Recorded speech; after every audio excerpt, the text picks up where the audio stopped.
Selamat pagi saudara-saudariku yang dikasihi Yesus Kristus. Kita bertemu lagi dalam tema agungnya, agama yang bersinar, dibawakan oleh Pendeta Adrison Ginting. Shalom saudara yang kekasih, Tuhan memberkati kita di sepanjang hari ini. Sebelum kita melangkah, kita akan mendengarkan pekabaran lewat renungan kita hari ini, Minggu 27 Agustus 2023 dengan judul Hanya Penyesalan Pahit yang Tersisa.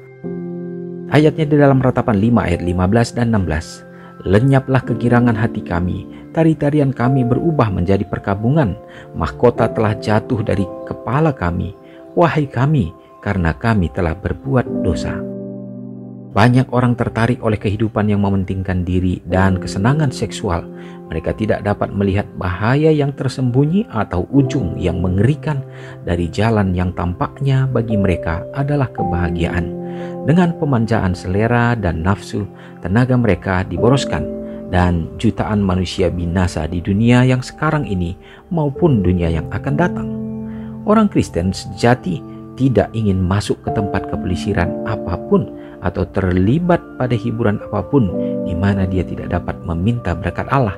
Ia tidak dapat ditemukan di bioskop, ruangan biliar, atau ruangan bola gelending. Ia tidak mau bersatu dengan para pedansa waltz atau memanjakan diri dalam pesona hiburan apapun yang akan menghapus Kristus dari pikiran. Bila mana kita tiba pada jam terakhir dan berhadapan muka dengan catatan kehidupan kita, apakah kita akan menyesal karena memasuki begitu sedikit pesta hiburan? Bahwa kita menonton begitu sedikit hiburan yang tak berguna? Apakah kita tidak amat menyesal bahwa banyak waktu berharga terhambur pada pemuasan diri? Begitu banyak peluang diabaikan. Kalau digunakan dengan benar, kita akan beroleh harta yang kekal. Umat Tuhan yang terkasih dimanapun kita berada, renungan kita yang sangat pendek hari ini, namun sangat jelas bagaimana kita harus dapat menahan diri terhadap kesenangan-kesenangan duniawi. Segala sesuatu baik berupa harta, demikian juga hiburan-hiburan yang mana semuanya itu membawa kita untuk melupakan Tuhan, dan bahkan tempat-tempat yang bukan untuk membawa kita untuk mengarah kepada memohon kuasa Tuhan dan memohon berkat-Nya, maka hendaknya umat Tuhan akan meninggalkannya. Demikianlah dikatakan bahwa penarikan dunia itu akan membuat kita akan lengket sehingga tanpa kita sadari lama-kelamaan maka kita tidak menyadari sesungguhnya kita tidak memiliki kerinduan untuk memikirkan surga, tetapi kita sudah hidup di dalam kesenangan-kesenangan yang sementara. Semoga Tuhan menolong kita supaya kita tetap memiliki kerinduan dan hidup di dalam jalan-jalan kebenaran Tuhan, sehingga apapun yang kita lakukan senantiasa menjadi kemuliaan dan hormat bagi namanya. Semoga Tuhan memberkati kita. Mari kita sama-sama berdoa. Segala puji dan hormat ya Bapa, kami sembahkan kehadirat Tuhan, baik lewat segala berkat kesehatan dan juga kehidupan yang Tuhan percayakan di sepanjang hari ini.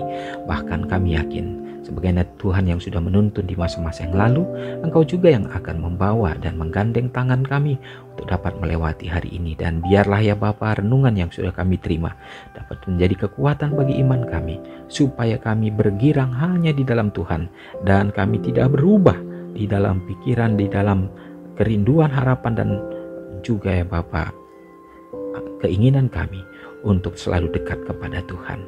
Ya Bapa, biarlah kami tetap teguh untuk tetap berjalan dalam melakukan apa yang Tuhan kehendaki, bukan hanya untuk kesenangan-kesenangan duniawi ini yang membuat kami terlena dan bahkan semakin melupakan tentang Tuhan.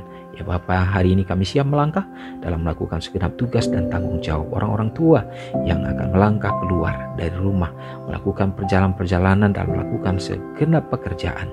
Bukakan tingkap langit ya Bapa, sehingga apapun yang dijumpai tangan yang dilakukan berkenan bagimu, membawa keberhasilan, membawa keberuntungan, sehingga kebutuhan tercukupi. Berkati anak-anak dalam pertumbuhan, dalam perkembangan mereka. Dalam dunia pendidikan berikanlah kepintaran dan juga keberhasilan, dan dan bahkan yang menyelesaikan masa perkuliahan dan juga yang mencari pekerjaan, tunjukkan pekerjaan yang terbaik. Ya Tuhan, kami yakin dan percaya di akhir zaman ini kesulitan semakin besar, tapi kami memiliki Allah yang akan selalu menjadi jalan keluar dan menunjukkan cara-cara yang terbaik. Ya Tuhan, bila mana umat-umat-Mu hari ini yang berada terbaring oleh karena sakit, bahkan begitu banyak penyakit yang mungkin tidak tersembuhkan secara pikiran manusia, kami serahkan ke dalam tangan, teguhkan mereka ya Bapa, dan biarlah itu menjadi kesaksian hidup untuk mereka tetap percaya kepada Tuhan. Ya Bapa, memberkati umat-umat Tuhan, orang-orang tua yang kami kasih dimanapun berada ya Bapa, dalam menjalani masa indah mereka, peliharakanlah mereka. Terpujilah Engkau Tuhan, serta mengampuni dosa kami. Kami serahkan doa ini hanya dalam nama Yesus yang sudah menjadi juru selamat kami. Amin. Selamat pagi, selamat beraktivitas. Tuhan Yesus memberkati. Ingatlah Matius 5 ayat 13-16. Biarlah kamu menjadi garam yang mengasinkan dan terang yang menyinari kehidupan orang lain. Jangan lupa subscribe, like, dan share ke seluruh dunia.